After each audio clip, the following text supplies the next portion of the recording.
Going to upload both of your recorded class for the last and today's class. I really forget about the last classes. Some of your friends request for that one. I'm going to upload that one later. Okay, so we're going to proceed with this one, the example 4a. Hopefully that you already read this one. Okay, so example 4a here is just want to show you the difference between upstream sales and downstream sales of the inventory. Yeah. So again, we're going to look at for the upstream sales here is a sale from parents to subsidiary. Upstream here is a sale from subsidiary to parents. That one is called as a upstream sales.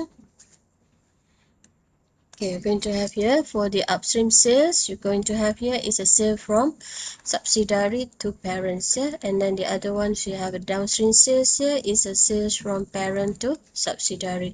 Okay, we have a little bit complicated here when we have the upstream sales here, because when there is an upstream sales here, you're going to have a profit going to be recognized by subsidiary. So once a profit recognized by subsidiaries here, there is a portion that we need to allocate to parent and also to the NCI. So that is a little bit complicated here because you need to calculate for the NCI. But if that one is only a downstream sales, means that from parent to subsidiary, profit going to be recognized by parent. So this one does not affect the NCI. Yes. Okay.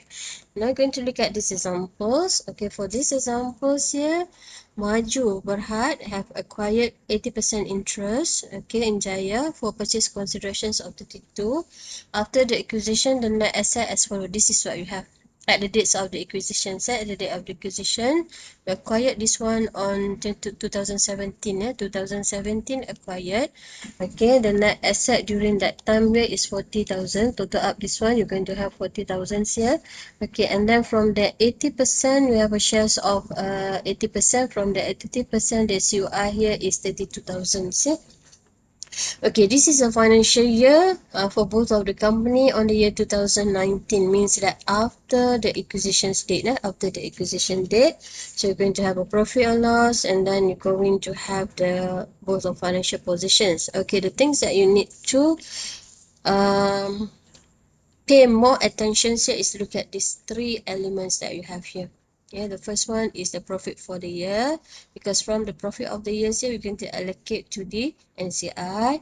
Okay, this item, and then this item, and then this item. If you look at here, the returns earning on 1st of January 2019, here we have 15. So 15 here, if you compare to the year 2017, the amount here is only 10,000. Means that now in the year 2018 in the middle, you only have information in the year 2019. So now the beginning balance. So beginning balance here is 1st of January 2019 here.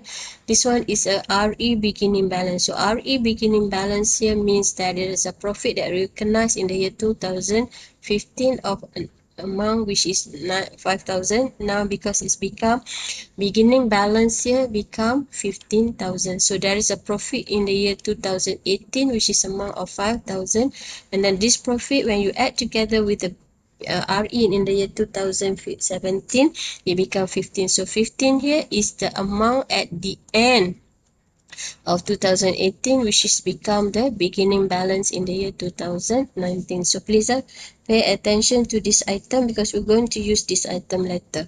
Okay, beginning balance on the year 2019, and then this is the ending balance at the year 2019. Ending balance. Okay, this one 60 for the Maju and then 40 for the Jaya. If you look at here, the difference that we have here is 25. If you look at here, the difference is 25. This 25 is come from profit for the year. So 15 plus 25, it becomes 40. So that 40 become the ending balance of the RP. Okay. So this is the shares capital that we have. Oh, sorry. Okay, shares capitals, and then also the okay, words is a little bit difficult to adjust here when we use a pen here. Okay, so you need to look at here. So this is what you have. A shares capital is 20. Revaluation reserve here. If you look at here, revaluation reserve here, before this you have 10. Now it increased to 15. Okay, returns earning 40 from here. Okay, and then liabilities and so on, investment. Okay, once is a key points here. So if you look at there is investment in subsidiary under parent's book, it means that this financial statements are prepared after the acquisition date. This is a key point given to you. Okay, once you have the element of investment in the books of the parent, it means that the account is prepared after the acquisition date. Okay, it said that additional information in the year 2019, intra-group sales was 30 and then 4,000 remains in the ending inventory.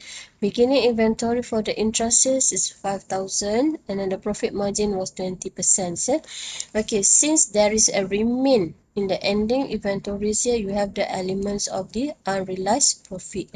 Unrealized profit. So since this is the year 2019, so the unrealized profit in the year 2019 here will be 20% time with 4,000, which is equal to 800. So this 800 is URP in the year 2019. So this URP is known as a carry forward. Carry forward because you are in the current year. Okay, and then it said that beginning inventory intra-group sales was 5,000. So 5,000 here is URP that are brought forward. Brought forward. So the amount here is 5,000 times with 20%, so 1,000. So in these examples, you have 1,000 URP brought forward. We need to know this information, so that's on we're going to use this one, brought forward. And then 8,000 here is URP carried forward. Carried forward. Okay, the journal entries here, you need to prepare considerations journal entry and consolidated financial statement. Assuming that we are using the downstream sales and the upstream sale. Downstream sale is as simple as compared to the upstream because it does not affect the NCI. Okay, NCI, there's no adjustment for the NCI. Okay, so we look at for the journal entry. Okay, the journal entry, the first one is to eliminate the investments. Okay, now we're going to eliminate the investment. Okay, this is the first journal entry. So since we're going to eliminate the investments here, is investments, the amount of investment here is 32. So the figures that you have here for the net assets here should be net asset at acquisition date, because these investments was exist at the acquisition date. So we need to use the net asset at the acquisition date. So the net asset at the acquisition date, which is referred to the amount of your equity here. For the equity, you have shares capital, reserve and return earning. If you look at here, the amount that we use is 20, 10 and 10 here is the amount at the acquisition date. So 80% times with 20 and so on. So you have here investment going to credit because you want to eliminate here. So 32,000. And then debit side, shares capital 16, reserve 8,000, returns earning also 8,000. So amount that we use here is the net asset at the acquisition date because you want to eliminate the investment. Investment was happened at the acquisition date. So we are using all the information here is at the acquisition date. Okay, now we're going to recognize the transactions that occur in the year 2019. So this is the first one. Okay, the second one, the second journal entry, we're going to recognize for the sales. Eliminate the sales that happen between parent to subsidiary. So downstream here is parent to subsidiary. So parents going to recognize for a profit. So debit sales and then credit cost of sales. If you have any questions, maybe I miss one that you have in the chat box. Okay, maybe a little bit adjustment for this one. Okay. The first journal entry is to record for the elimination. Okay, the second journal entry here is to record for the eliminations of sales, intra-group sales. We're going to eliminate the sales here. Okay. And the third journal entry here is to recognize for the URP brought forward. URP brought forward is URP that in the year 2018 that they have in the beginning balance. So the URP brought forward here is 1,000. You have in the ending inventory 5,000. This is the amount of ending inventory. From that 5,000, you have a portions of 20% is the URP, so you're going to have 1000 here. So 1000 here is the URP brought forward. So URP brought forward is URP that occurred in the year 2018. So when it comes to the year 2019, this URP can be realized. So it comes from 18 to 2019. We're going to realize this URP, yeah? Realize. So once you realize this URP, it's going to increase your profit. So increase your profit means that increase the returns earning. So for the purpose of elimination, so increase in returns earning means that you're going to credit. But for the purpose of eliminations here means that you need to debit. From the credit side, you need to debit for that one. Yeah. Okay. So that's why we're going to debit your RE here and then credit cost of sales. Okay. And then the fourth journal entries here is to eliminate the URP in the ending inventory. So this is URP that occurred in the year 2019. So this is URP carry forward. Okay, so debit cost of sales and then credit inventory. Yeah? Okay, credit inventory. Okay, and then if you look at here, the amount of the NCI here. For the NCI, we have here NCI here is to record for the current year profit because the current year profit in subsidiary. So NCI here entitled for the current year profit of subsidiary. So the current year profit of subsidiaries does not have any effect, still 25,000 here because the profit of our URP here is only related with the parents. So parents NCI does not affect with the transaction in the parent. The effect here is if there is any transaction in a subsidiary. So in this case, when parents sold to the subsidiary, parent going to recognize for the profit. So means that there is no changes in the profit of the subsidiary. So to calculate for the current year profit, you just use 25,000 here. The 25,000 here is come from the statements here, the income statements of this subsidiary. So this is what you have. Profit for the year 25,000 here. We just use that amount, yeah. So this amount from that 25,000 earned by subsidiary for that year going to be allocated to parents and NCI. Yeah? So for the NCI, to record for the NCI current year profit here, we just use that 25,000 time with the NCI portions here. NCI portions here is 20% because parent have 80%. So times here, so debit NCI P&L and then credit NCI segments of financial position 5,000. Yeah? Okay. And then the next one, okay, the second, because for NCI, we have two journal entry. One is relate with the shares of profit. Okay, the second one is relate with the shares of net asset. Yeah? Okay, this one you have to look at, be careful. This one about this one, when you have the shares of the net asset. Okay, for the shares of the net asset, the shares capital still at acquisition state because there is no changes in the shares capital. Revaluation reserve should use the current amount. Okay, returns earning. Okay, this one be careful. Return earning, you should use RE at beginning balance. Please remember this one. RE at beginning balance. Reserve is using the current amount of reserve that you find in the statements of financial positions. Returns earning using beginning balance. Beginning balance RE. Okay, so if you look at the share capital, it's still at 20. Revaluation reserve, current, current of 15. Returns earning using only the beginning balance. Okay, beginning balance that you have here is 15, 15. So 20% time with 15, you are going to have 3,000. Okay, so the amount of the NCI in the statements of financial position will be 10,000. Okay, any questions that you have with that journal entry before we proceed with the consolidated statements of P&L and financial position? Any questions that you have for the journal entry? Okay, the first journal entry here is to record the eliminations for the parent. So going to use at the acquisition date. Information will be at the acquisition date. The next one is to record transactions that occur during the year. So you have a sales. The third journal entry is to record for the realize of URP brought forward. The fourth one is to record for the URP in the current year. The fifth and the sixth one is related with the journal entry for the NCI. NCI has the portions of a current year profit and also the shares of net asset. Okay, any of you have a question with this journal entry? Any of you have a questions? Any of you have a questions? Doctor, Yes. may I know why the NCI in current year profit, right? The 25,000 no need to plus with unrealized profit bring forward and minus unrealized profit carry forward. Why no need to do that? Okay, I'm talking to whom? Sorry, who's the one who asked the question? I cannot find this one. Who's the one who's talking now?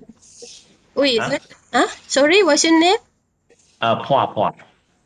Wah. Ah. Okay, Puah. So your questions here, why NCI do not minus the unrealized profit or whatever, isn't it? Yeah. Okay, so now in the case here is a parent sold to subsidiary. Okay, so once parents sold to subsidiaries here, means that parents going to recognize a profit. Okay, clear about this one? So once parent recognize a profit here, so this profit is also include the URP here. So once it's involve the accounts of parents, there is no shares of NCI in a parent's account, isn't it? What? Yeah, doctor, I see the wrong answer sheet. Okay, Okay, the next one will be NCI. okay. Thank you, So this doctor. one okay? So because Yeah. there is No problem. okay, so this one okay. So we're going to move to the next one. So now going to look at the preparations of the based on this journal entry, we're going to prepare consolidated statements of profit or loss. Yeah? Okay, so this is what you have. So consolidated statements of the things that you have to be careful with this one. Please be careful this one. Remember this one. The journal entries that we have here. Okay, and then you have this one for revenue here. Okay, just total up these two figure, and then this one is minus the journal entry number 2, the one that you have for the eliminations of sales. Yeah, journal entry number 2. Okay, and then you're going to have for the COS. So this one will be 350 minus 30. So you're going to have 320. For COS, total up these two figure minus 800 here is the journal entry, which number that we have. I cannot remember this one. Journal 800 here is related with the unrealized profit for the current year. So unrealized profit for the current year, journal entry number 4. Refer to journal entry number 4. And then 30 here is journal entry number 2. And then 1000 here is journal entry number 3. So we're going to recognize credit COS. Okay, so you total up these figures and then plus 800 minus this 31. So you're going to have 189. Okay, the gross profit here, you cannot add these two together. So the gross profit is calculated from this one. Okay, calculate from this one. Revenue minus the COS. So you're going to have 130,200. If you total up this one, it's not 130,200. Yeah, we are going to use this figure. For gross profit, we cannot add together. Okay, based on the new information because we have already made some adjustments here. Okay, so we are going to have 130. And then operating expense, you add together. But for the profit before tax, you cannot add together. You cannot add here because it's based on this one. Okay, the gross profit minus the operating here. Okay, then you're going to have the profit before tax. Okay, and then the tax we can add together. Profit for the period we cannot add together because it's based on this figure. So 80 200 minus 35 here. So you're going to have 45 200. Okay, from that 45 200, there is a portion from a parent and also for the NCI. So portion for the NCI is already calculated based on journal entry number 5. Okay, journal entry number 5. So from the 45 200, we allocate 5,000 to the NCI. So the remaining to parents here will be 40 200. Is it okay with this one? With these segments of profit or loss? Okay, isn't it? We cannot add together. Suppose that we're going to combine line by line, except for the items of gross profit, profit before tax and profit for the period. We cannot add together parent and subsidiary because there is some adjustment for that item. Revenue will be different, the COS will be different, so it's going to affect the gross profit. Once it's affect the gross profit, it's going to affect also the profit before tax and profit after tax. Okay, so going to look at the next one. If there is no question, we move to the next one is the movements. Okay, look at the movements that we have here.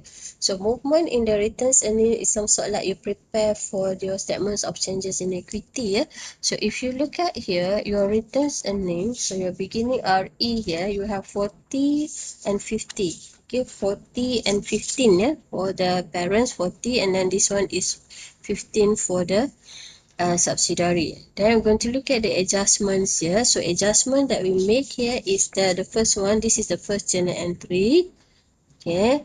And then this one you have for the journal entry that we have the last one. Journal entry number 6. And then 1000 here is journal entry number 3. Debit RE, credit cost, offset. So at the end you have 43,000. Yeah, 43,000. Profit for the periods here, we only look at the profit for the period for parents. Yeah? We're going to look at the parents' profit. So you're going to add together the parents' profit. So parent profit that you have here is 40,200. So profit for the years here is only referred to parents. Look at the parents' portions only. The parent portion 40,200. So okay, returns earning at the end will be just add these two figures together. You cannot add this one. You cannot add to this one. Okay. You just add these two figures. Okay, because there is a changes in the beginning. RE 43 plus 40, 200. Okay, where does 35 come from here? If you look at the statements given here, the ending balance of the Jaya returns earnings here supposed to be 40,000. Okay, from that 40,000, we already allocate 5,000. We already move. Okay, 5,000 to the statement of financial position. So refer back to journal entry number 5.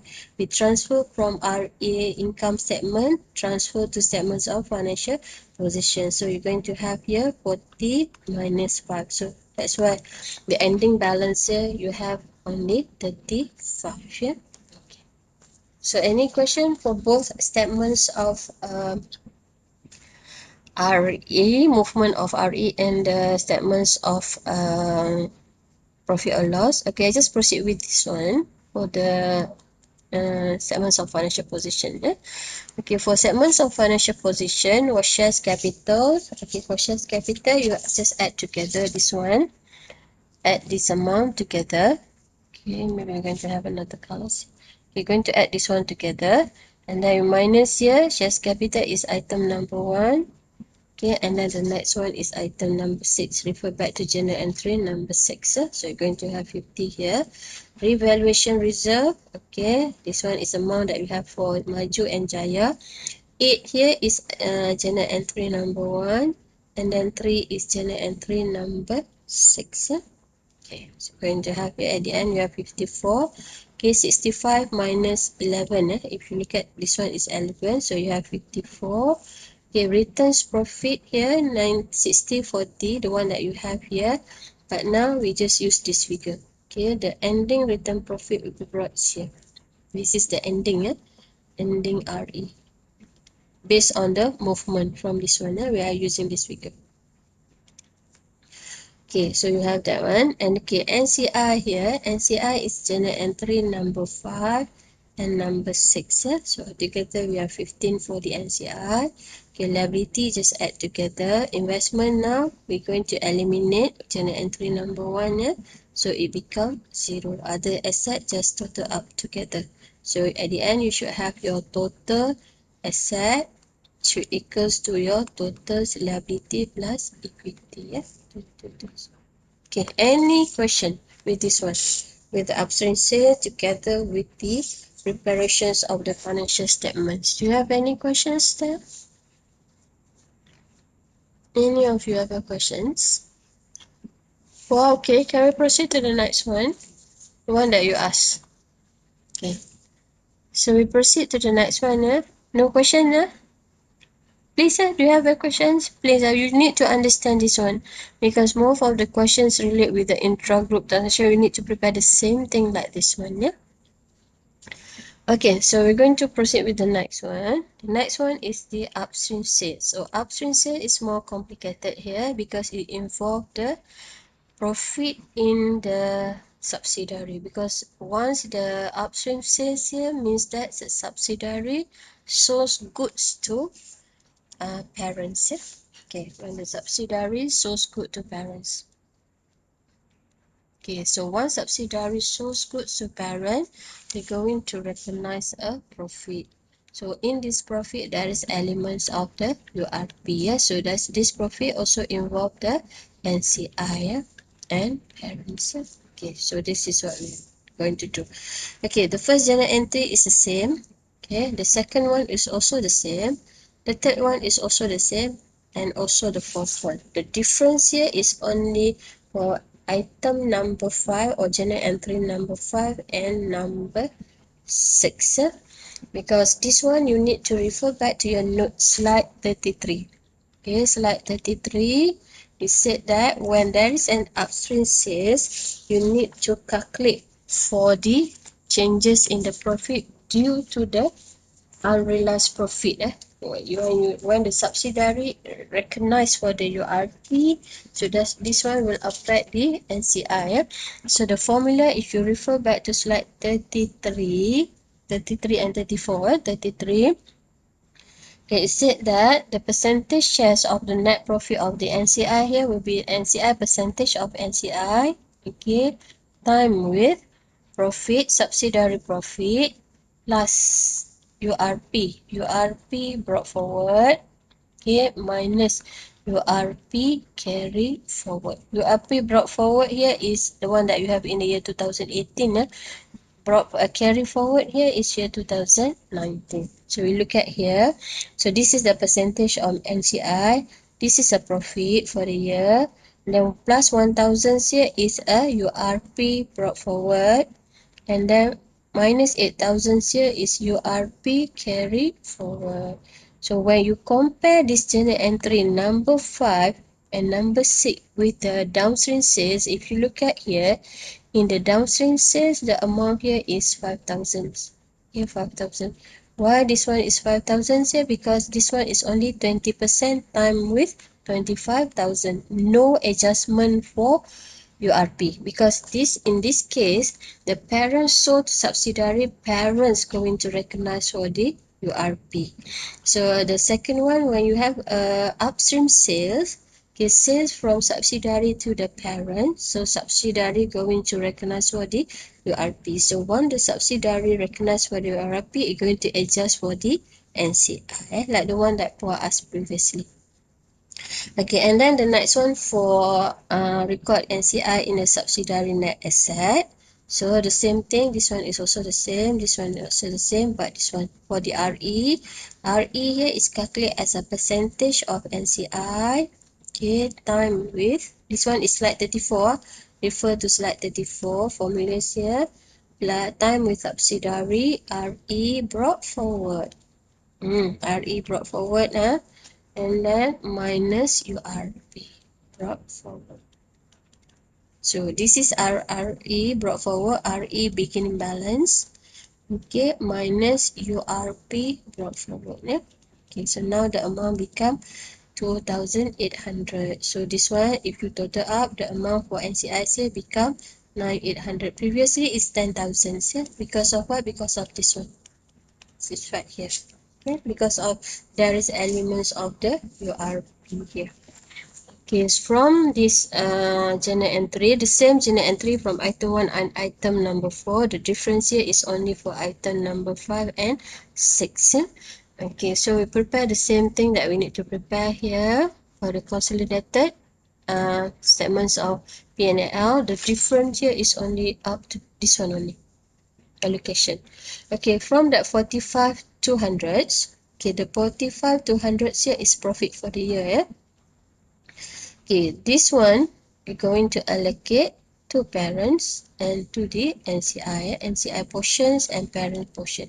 NCI here is already allocate of 50 sorry, 5040 based on journal entry number 5.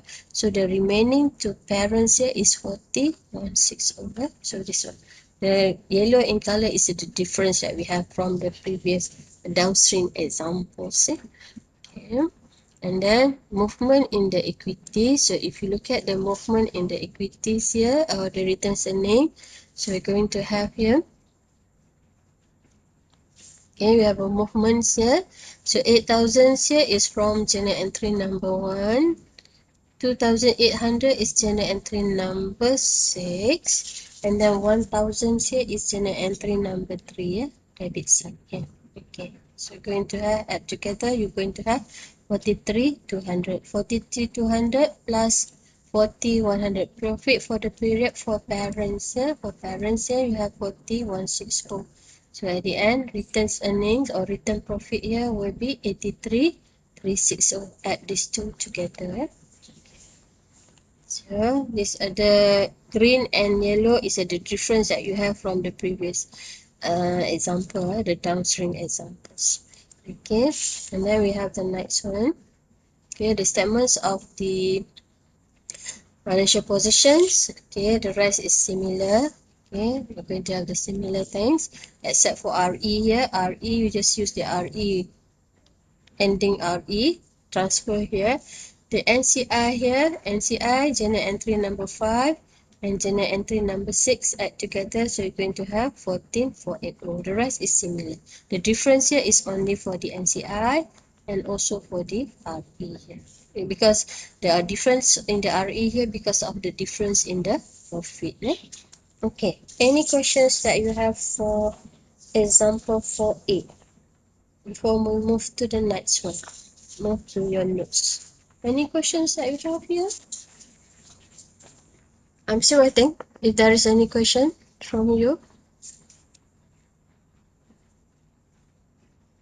No, any questions? You're still there, isn't it?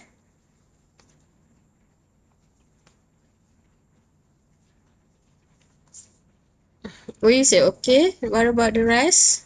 Rest is okay, yeah? Still here. Okay. Okay, so clear about this example. Please make sure that you're clear about this example. You know how to do this one because most of the question is going to have the sales of inventory, intra-group transaction in terms of inventory. Yeah? Since you are clear about this one, so I'm going to stop sharing your examples here. So we're going to proceed with your notes. So ready with your notes, yeah? We're going to proceed with your notes.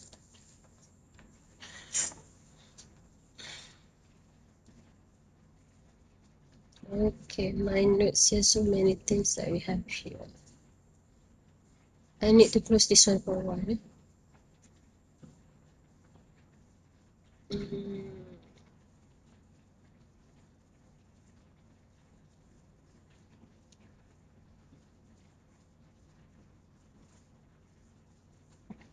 Okay, to check for your problem.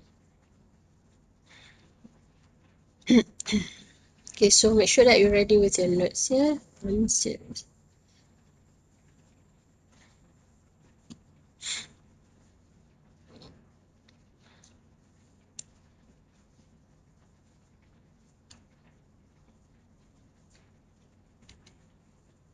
Okay, so this is your note. Last time we already start up to example 4. Example 4, so we have this one. Okay.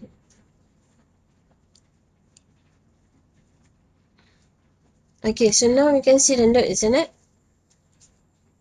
The note with you.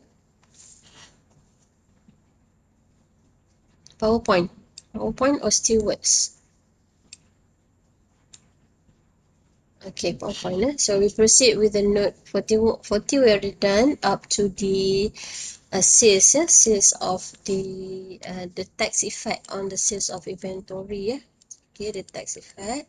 So I just want to proceed with the next one, the other transactions that relate with the intra-group transactions. Okay, the next one we're going to look at the intragroup sales of non-depreciable asset, the second types of transactions that we have here. So for the intragroup of sales of fixed asset, you have two types here. Either that one is sales relate with okay, the first one you have inventory. Okay, when you have inventory, there is elements of URP. Yeah. Okay, the second one is a sales of fixed asset. Okay, so for the fixed asset, you have two types. Either that one is a non-depreciable or depreciable asset. So the treatment will be different here, because for the depreciables here, you're going to have the elements of depreciation. For the non-depreciables, there is no elements of depreciation. Yeah. Okay, now we're going to look at for the non-depreciable asset first. Yeah.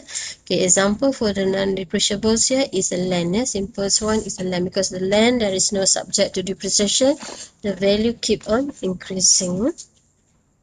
Okay, so for the non-depreciable asset, the adjustments that we need to do, the first one, we need to eliminate the unrealized profit.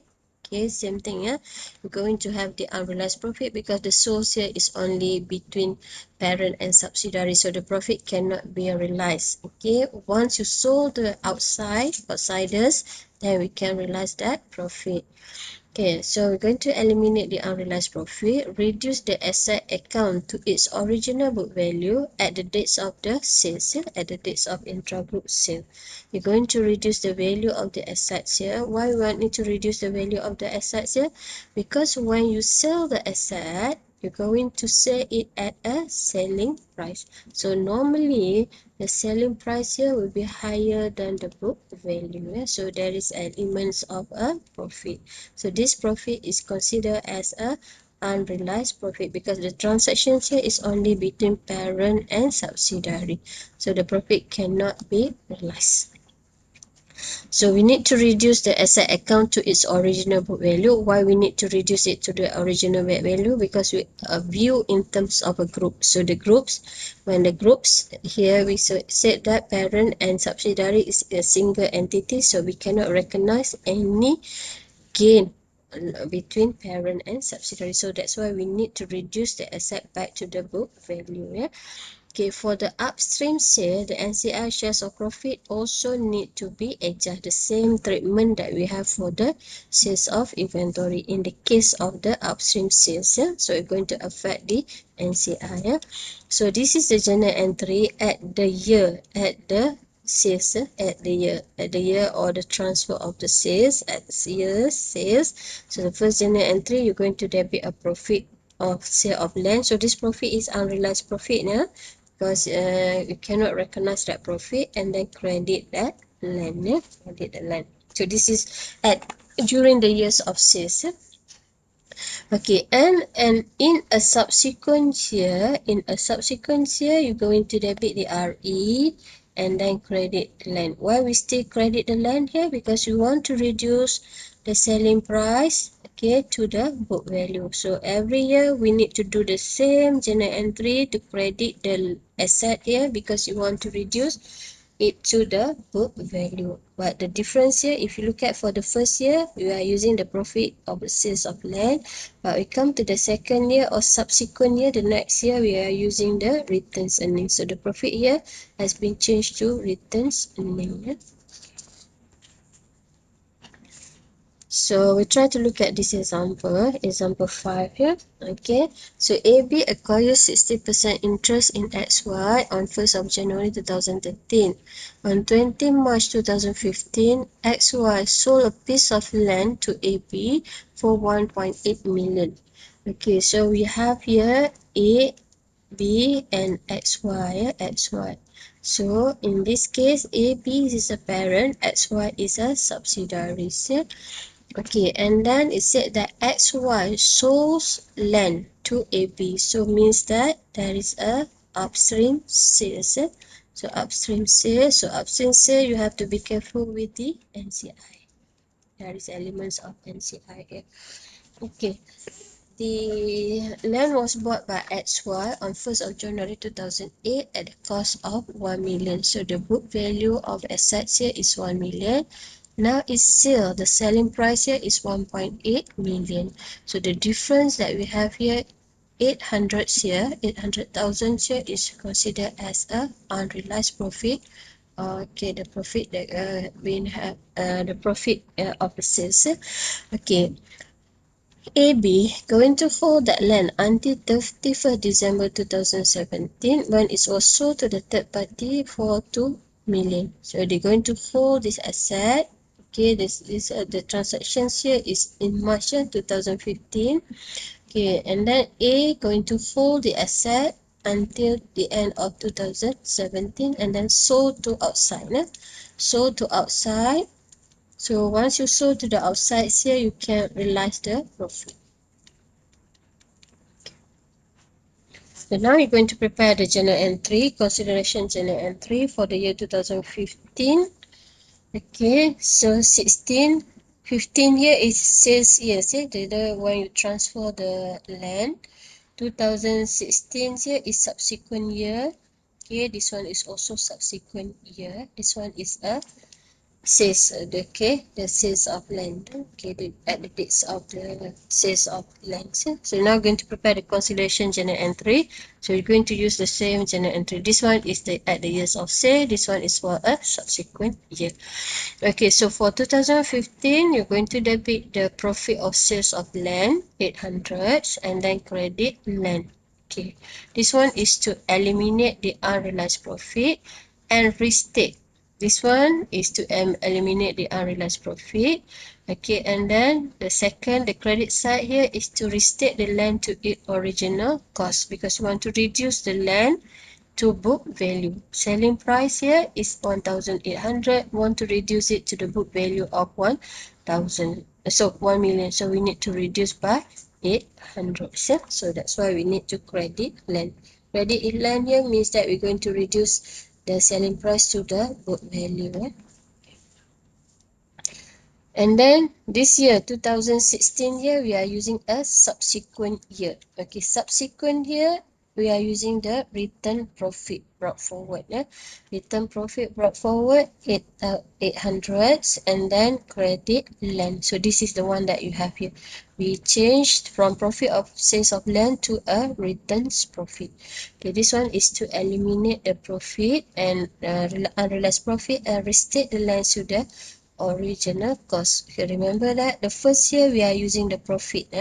When it comes to the second year or subsequent year, we are using a return profit. Okay, return profit brought forward. Now be careful with this one.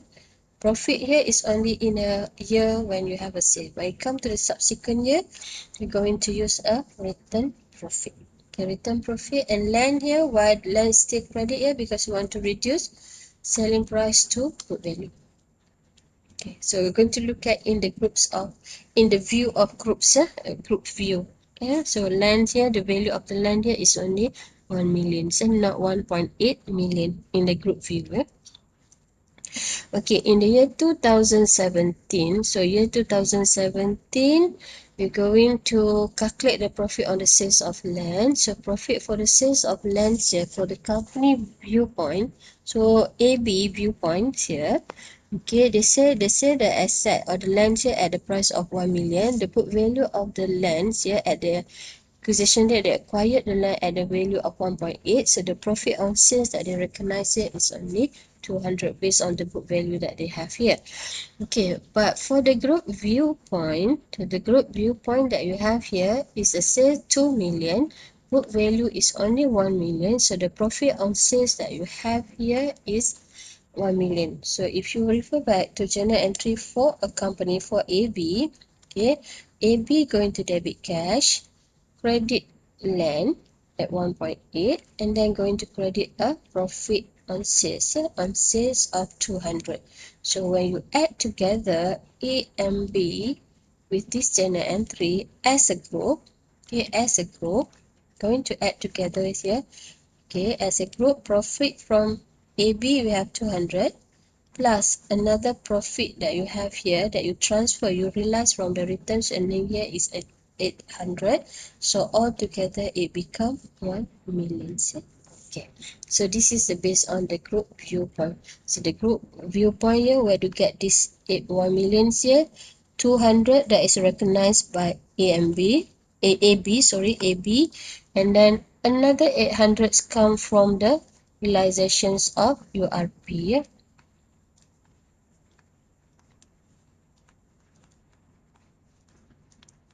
Okay, so any questions that you have here? Any question for this example for a non-depreciable asset for the land sale? Any of you have a questions?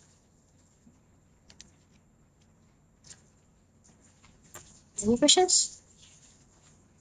No questions.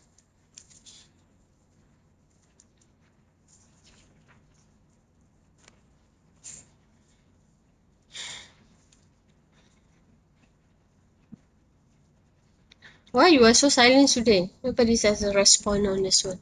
Okay. No question about this one? Okay, if there is no question, we'll proceed to the next slide. Okay. For the next slide, we're going to look at the tax effect. Yeah. So for tax effect, okay, you're going to have the same journal entry for the first one, same one. Now we're going to account for the tax effect. Okay, the tax effect, since the profit here is unrealized profit, so once there is unrealized profit, we cannot recognize any tax, so we're going to involve with a deferred tax. So you're going to debit a deferred tax asset, and so debit a deferred tax. So once you debit a deferred tax, means that this is your asset, and then credit the tax expense. Why you credit the tax expense here? Because there is no unrealized profit. There is no realized profit for the year. This is only unrealized profit.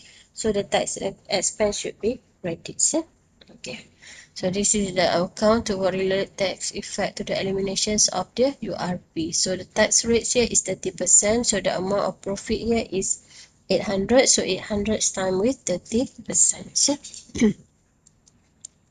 Okay, for the subsequent year, if you look at here, look at the journal entry. You're going to have the same journal entry, but this time the amount of your RE has been reduced. Why the amount of RE has been reduced? Because we need to account for the elements of tax. So debit RE, the same one, and then we need to add a new one, deferred tax. Okay, if you look at here, the amount of deferred tax here is 240. So you're going to reduce the amount of your RE. Before this, your RE here is 800. Without tax effect, the RE is 800. But with the tax effect here, the RE become 800 and 560 only. This one is the same. Okay, and then we come to the year 2017. 2017 here, the same thing that we're going to have here. Okay, tax effect 240, the RE will be 450, and then you're going to have profit on the sales of land. So profit on the sales of land here is because of you already realized the URP. Once you sold to the outsiders. Okay, sold to outsiders. Okay, so once you sold to the outsider, once you receive a profit, when you realize that or URP means that you're going to recognize for a profit. Okay, once you recognize for a profit, you need to you are subject to income tax. So that's why your income tax expense is going to be debit and then credit your deferred tax. So remember that once you realize the profit, then you have to pay for tax. So once you pay for the tax, you're going to debit the tax expense and then credit a deferred tax. Okay, once it's still under the URP, you're going to use a deferred tax account. Once it's realized, then you're going to debit a tax expense, credit the deferred tax. Okay, any questions that you have for these examples? Any questions?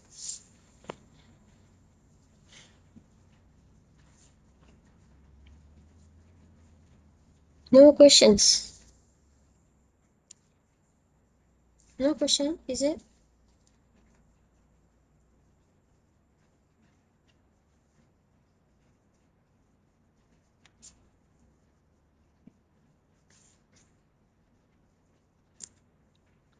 Okay, clear about this one. So we're going to move to the next one. Okay, the next one is a depreciable asset.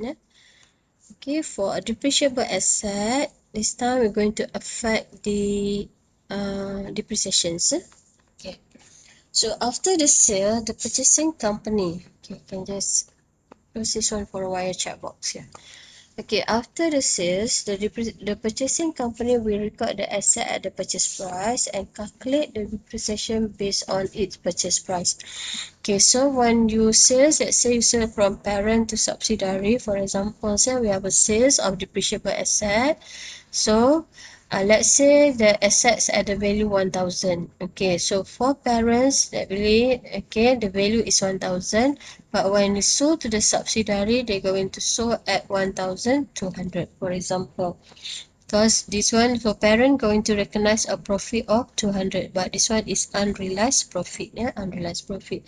So once the subsidiary have this asset, they're going to recognize this asset at a selling price. So in the subsidiary books, okay, in the subsidiary books, the value of the assets here will be 1500. So we're going to calculate the depreciation based on 1200. So you're going to have a new depreciation.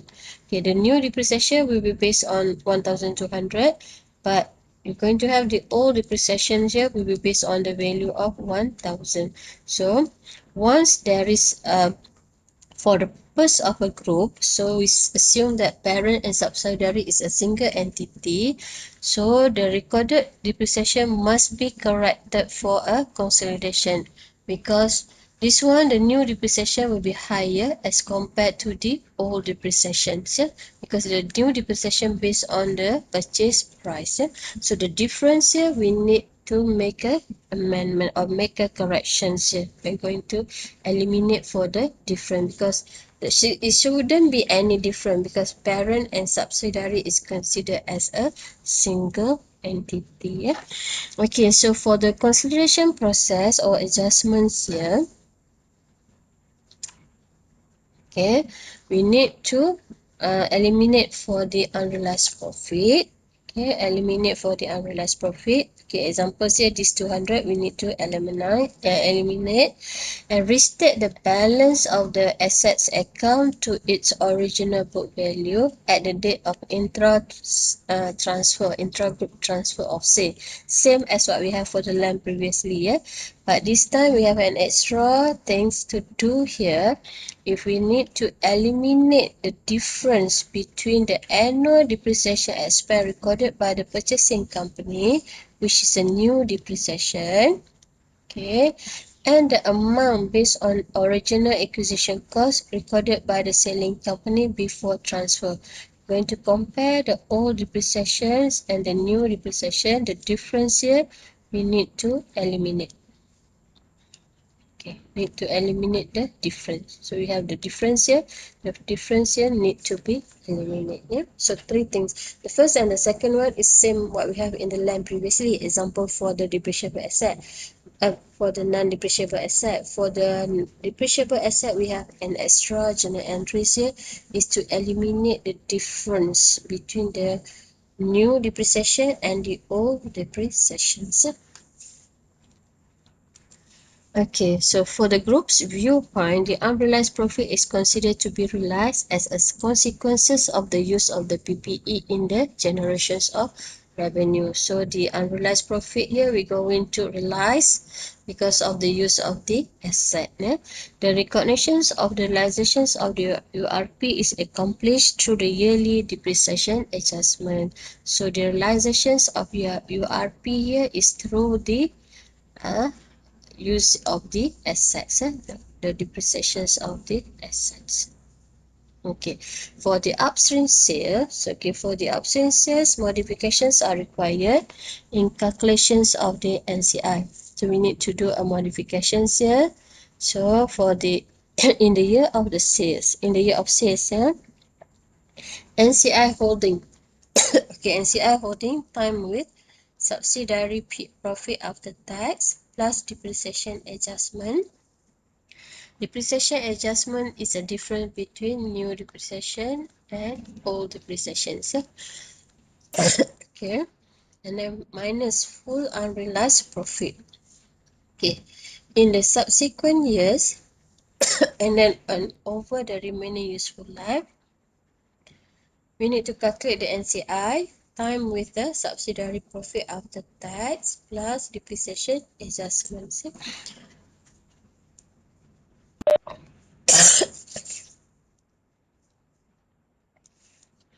So please sorry, remember this formula for the years of the sales and then for the subsequent years. Subsequent year until the remaining useful life. Okay, we try to look at these examples. ABC acquires 60% interest in XY on 20 March 2014. AB sold a machine to XY. Okay. At the price of 800. So the machine was bought by AB. So this one is related with the downstream sales. Okay. And then it sold on the year 2014. Okay. At the price of 800. Okay. The machine was bought by AB. Okay. So now XY going to record at 800. Okay. The machine was bought by AB on 1st of January 2009 at a cost of 1.2 million and has accumulated depreciations up to 2014 is 600. So the book value here at the dates of the transfers here, the book value will be 120 minus 600. So the book value becomes 600. So this is based on the old book value. On 1st of January 2018, XY sold the machines to outside party for 500. Okay, they sold in the year 2018, sold to outsiders. Okay, outsider at 500 amount. So during this time, you can recognize for the profit. We're going to realize a profit. Okay, the group policy is to depreciate this type of machine on a straight line basis over the period of 10 years and to provide a full year depreciation if the machine has been used for more than 6 months in the year. So means that the asset was transferred on 20 March 2014 to XY. So XY in the year 2014 going to recognize a full year depreciation.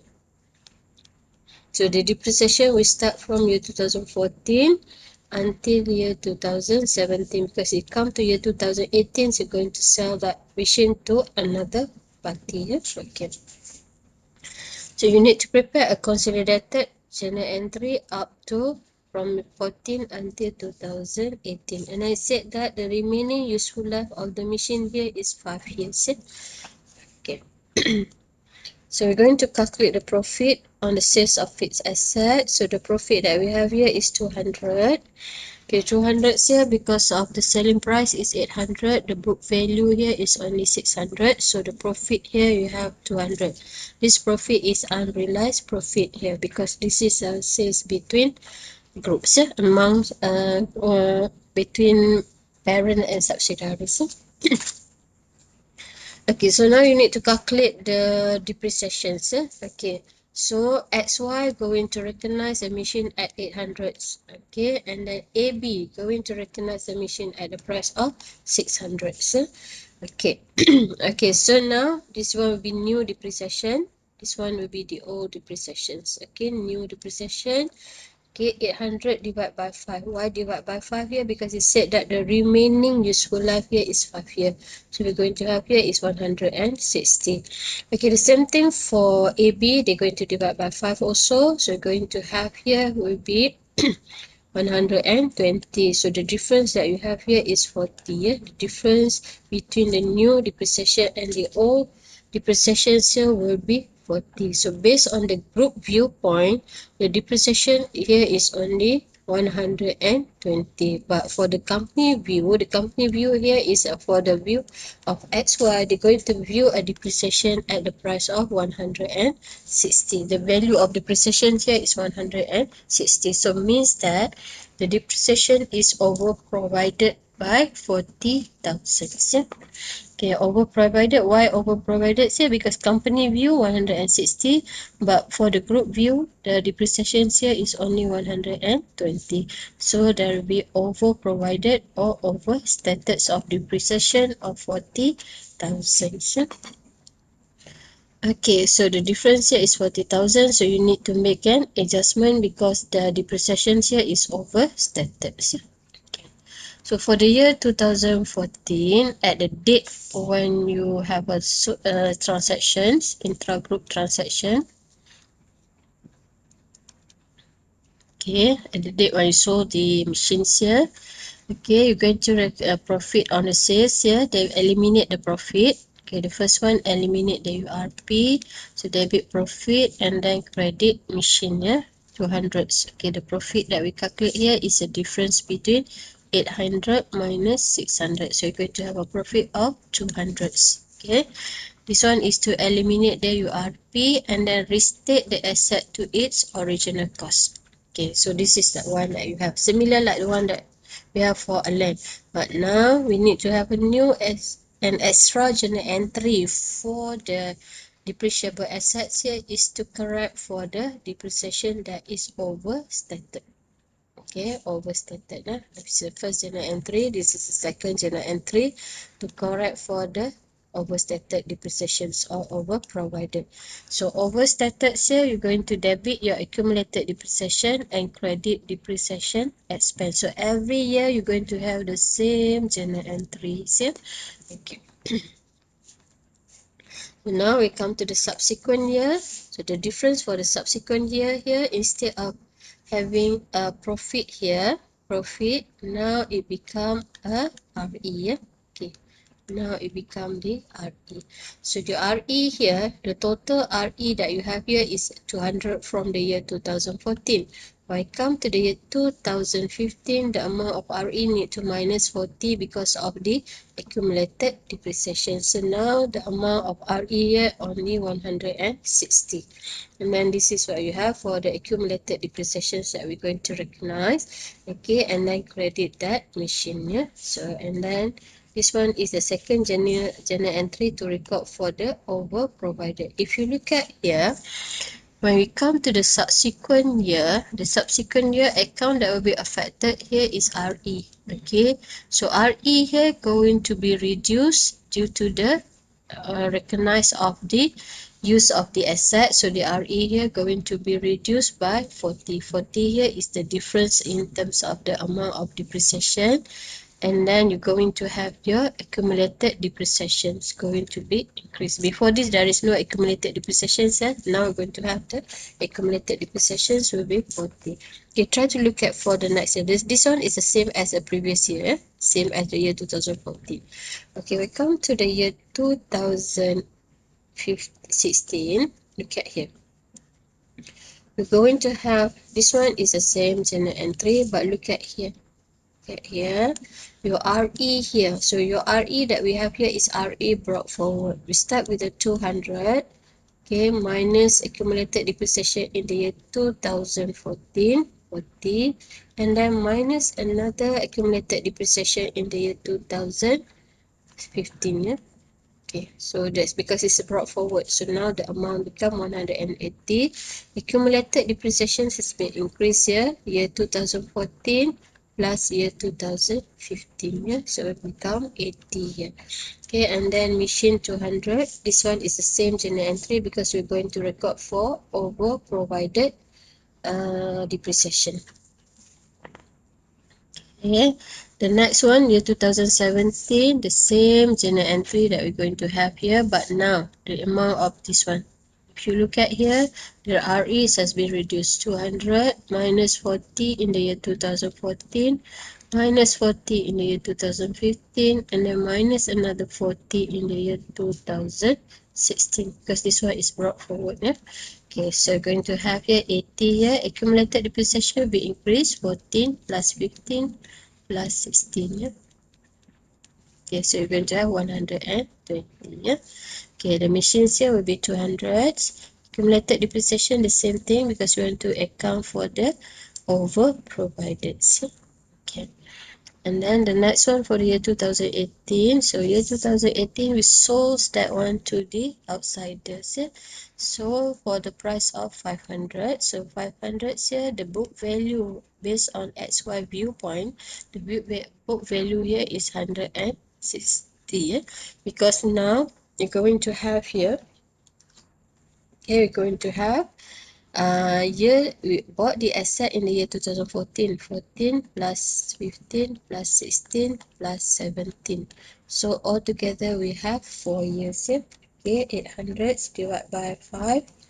Okay, time with 4. So you're going to have here total 640.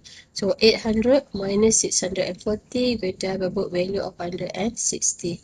So book value of 160 compare with the selling price. So the XY going to record for the profit of 340. Yeah. Okay. Then we look at the group viewpoint. Selling price is the same, but the book value is different because for the group viewpoint, they are still using the original book value. So the original book value here, you have 600 divided by 5. So you're going to have 120. 120 times with 4 here, we're going to have 480.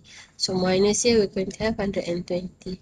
So under the group viewpoint, the selling price is 500, but the book value here is only 120. So you're going to have the profit on the sales here will be 380. Yeah? So this is based on the group viewpoint. Yeah? Okay.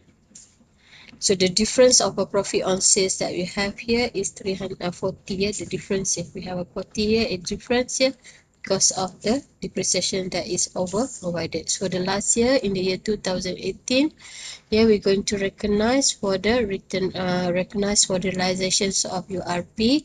So realizations of the URP, we're going to credit the profit on the sales of machines and then debit the returns and profit. Yeah. So you have 40. The balance that we have here is a 40. Yeah, in the RP. Okay, for the group viewpoint, the profit on sales of machine is 380 as is recorded at the original book value of 600. The difference between profit on sale of fixed asset by the company viewpoint and the group viewpoint need to be adjusted. So this is the one that we adjust. The journal entry shows that the profit on sales of a fixed asset balance in the group account will be increased to 380. So it's going to be increased to 380. If you look at here, before this, they recognize only 340 and then plus another 40 from the last journal entry that we have here. Now the amount become 380. Okay. So any questions that you have for non-depreciable asset? For depreciable asset, you're going to have an extra journal entry, which is record for the difference between the new depreciations and the old depreciation. Debit the accumulated depreciation and then credit depreciation expense. Why we need to credit depreciation expense here? Because the amount of depreciation is overstated. Yeah? Okay, and then the last one we look at for the if the XY do not sell the machine to the outside party and continue to use the machine. Okay, year 2019. Okay, year 2019 is the last year. The last year because you start with 14, 15, 16, 17, then 18. So 18 here because the depreciations here is up to year 2018 only. So no more depreciations here. So we need to debit accumulated depreciations and then credit machine. No effect to the RE because all the depreciations has been recognized. The effect to the RE here because of depreciation expense, and the URP. So once all the URP has been recognized or realized through the use of the asset, through the depreciation expense. So for the year 2019, we just use the debit accumulated depreciations and credit machine. So you need to prepare the same journal entry onwards from year 2019 until the end, until you stop using the machine. Yeah? Okay, this machine is fully depreciated and the unrealized profit has been fully realized in the year 2018. Fully realized here is from the use of the asset. Okay, because the asset can be used up to 5 years. Okay, so this is what we have here. Okay, the next one is only the effect of the tax. Okay, the same journal entry, but this time we're going to have, since the profit is not realized, so we're going to debit a deferred tax and then credit tax expense. Okay, the next year, accumulated depreciations and credit depreciation expense.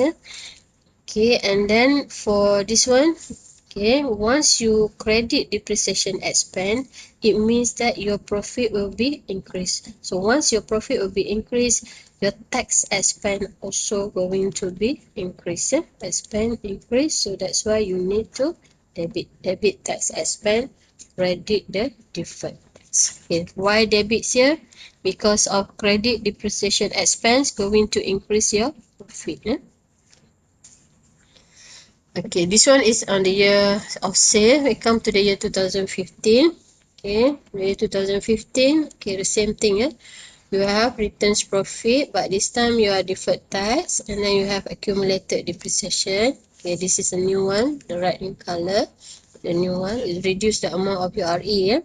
Okay, and then accumulated depreciation, depreciation expense, and then this one relate with the tax expense. The same journal entry that you're going to have here. Okay, for the year 2015, and then year 2016 also the same thing. Okay, have a look on this one if you have a question after this. And then we come to year 2017, also the same one. Okay, 17 also the same one. So the deferred tax here is calculate based on the amount of your returns profit. Okay, and then the last one, when you sold this one, okay, return profit, deferred tax, debit deferred tax, and then profit on the sales. Okay, deferred tax expense, the same one. Okay, same journal entry, except that when there is a return profit, you're going to pair or match this one with a deferred tax. When there is a realized a profit, then you're going to debit tax expense and then credit a deferred tax. Okay, so any questions that you have for a depreciable asset? Okay, any questions? Okay. So please, if you have any questions on depreciable asset, that one is okay. For depreciable asset and non-depreciable asset, the journal entry is the same, except for depreciable asset, we're going to have an extra journal entry to record for the depreciations over provided. And then you remember that in the year of sales, you just want to debit year of sale, okay, debit profit, credit asset in the year of sale. Okay, subsequent year, debit RE, subsequent year, okay, debit RE, and then credit asset. Okay, so this one. But for the depreciable asset, okay, we're going to have, this one is for non-depreciable. Okay, for depreciable asset, we're going to have the same one, debit profit, credit asset. But we need to have one more extra journal entry, which is debit accumulated depreciation, and then credit depreciation here is to account for the difference in the amount of new minus old depreciation. Old depreciation. Extra. And then for the next one, you're going to have RE. Then you're going to have a accumulated depreciation. And then you're going to have the asset. Okay. And then the same thing, you're going to repeat the same journal entry. Debit accumulated depreciation and depreciation to record for over provided. Okay, the tax effect here. Okay, you're going to recognize the deferred tax, and once the next year, once you recognize for eliminate for the difference of the depreciation, it's going to increase the tax expense, because once you eliminate here, you credit the depreciation expense, means that your profit will be increased, so the tax expense also going to be increased. Okay, any questions that you have? It's already 11:24. Okay, I'm still here until 11:30. Okay, for those who have a question, and then for those who want to leave the meeting, you can leave the meetings now, because it's already, you need to prepare for the next class. But for those who have a question, I'm still be around. Okay, if you have any questions. Okay, any questions that you have here? Please study again on this one, because we have another two types of intra-group transaction, which is a dividend and others intergroup transaction. That one is not complicated as compared to these two, inventory and fixed asset. And then after that, we have impairments of goodwill. That one is more complicated for the impairment of goodwill. So for the next class, please study for the rest of the note until the impairments of the goodwill. Yeah? Okay, so if you have a question, I'm still be around. For those not have a questions, I just want to share again with you your attendance. Yeah?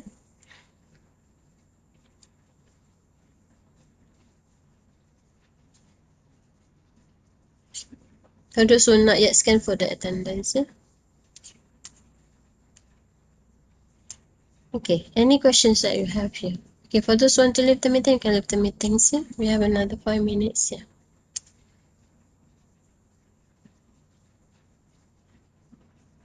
Okay, please read this one once again. If you have any question, please for the next class. Yeah?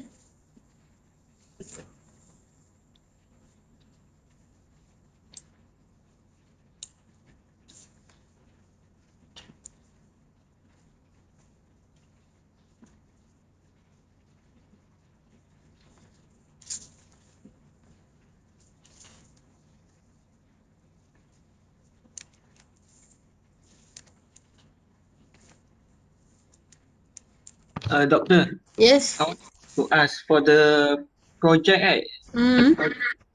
The company, the Mm. company for the letter Y, all the company that fulfill the requirement taken already. Okay, for who's speaking now? Eddie, Sorry? Eddie Low. Andy, okay. So for the groups project, so since for not many company that has share-based payment, so we decide. I forget to inform you. Suppose I need to inform you. I'm going to put it in the group's WhatsApp. For the company here, you only need to choose 3 company instead of 5. So choose that 3 company that have a share-based payment. And then if you cannot find from the company that are allocate to your group, find from group Y, from letter Y. And then if you can't find that one also, you can choose any others company. But make sure that the company that you choose here is different from your friend in the same group. Means that you are in the group G, isn't it? G or H?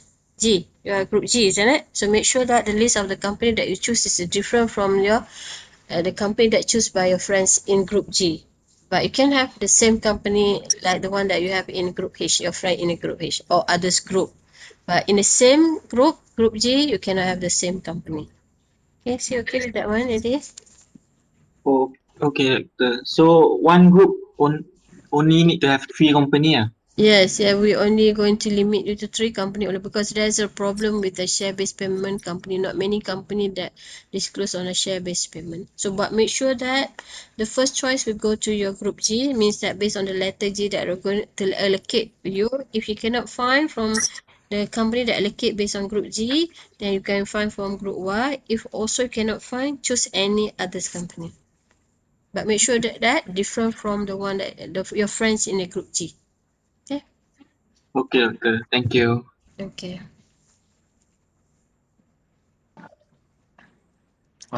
Doctor, Mm-hmm. may I ask something about the mini case one? Mini case one on what? I haven't looked at that one. Which one? What question that you Uh, have for mini case one on which one? The job uh, arrangement, isn't it? yeah, joint arrangement. Uh-huh. And then what is your question about The arrangement? in the article, they say the evaluate the problem in joint operation. Then, if our group is choose the joint operation for the ideal choice, Mm-hmm. then should we write the problem or advantage? Can we write advantage of the joint operation, or Yes. must? Oh, You okay. can do that one. The Okay. advantage and the problem. Okay. You have the problem, it means that you also have the advantage, isn't it? Identify, Mm, analyze, and evaluate the problem. So you can create from the advantage, then you can look at the disadvantage, right? Okay. but if we write only advantage only, Means that there is no problem with the joint operation. uh, I think yes. You cannot find any problem or joint. And you remember that the partnership last time is some sort like a joint also, isn't it? Joint venture. Means that there is a conflict among members, isn't it? When you have more than one members. Mm. That one may be the disadvantage of having the joint operation. Okay, I try to find something. Try to find some problem. Okay, you can relate. Even that when you have two members join together to form a operation, there may be a problem. Correct? Try to relate with the partnership, something like that. Okay, doctor. Other than that, is it okay? Doctor, this is Owen speaking here. Mhm. When I look for joint operations information, there is practically none. So is it okay that we explain some about joint venture? Joint operation. You can explain. Okay. Joint arrangement, whether joint Because venture. there is But no this one is info. focused on joint operation, isn't it? Yes, but there is no info on joint operation when I Google it online. Mostly, the information is about joint Joint venture. venture. So, More on joint venture.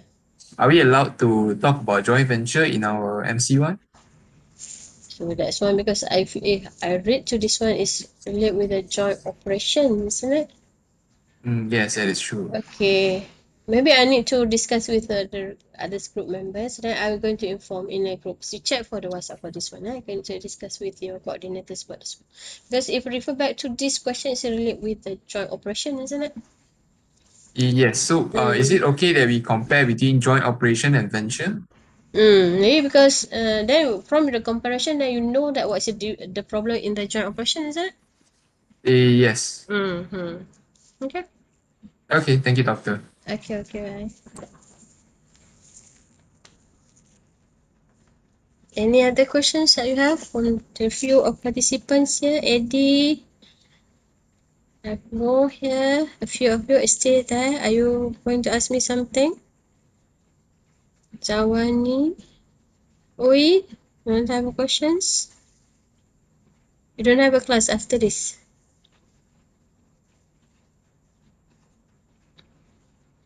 Yes, doctor. I have class. I'm leaving out now. Okay, you. so if there is no question, I'm going to end the meetings. Okay, so thank you.